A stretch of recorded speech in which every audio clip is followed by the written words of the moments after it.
And we're back to CapCut. Quick video today. Let me show you where you can find the update function. You can use it to check for updates and install them. It's at the start page, so when you have this editor opened, just go to menu, back to homepage, and you have this start window. There's a settings option, click on it, and here you can find the current version, left click on it, and there you can check for updates. You may also want to check the box for beta versions.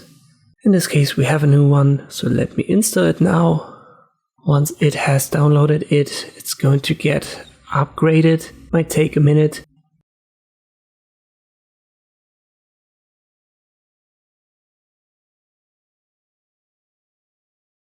But once that is done, you only have to restart it, and then a new version is installed.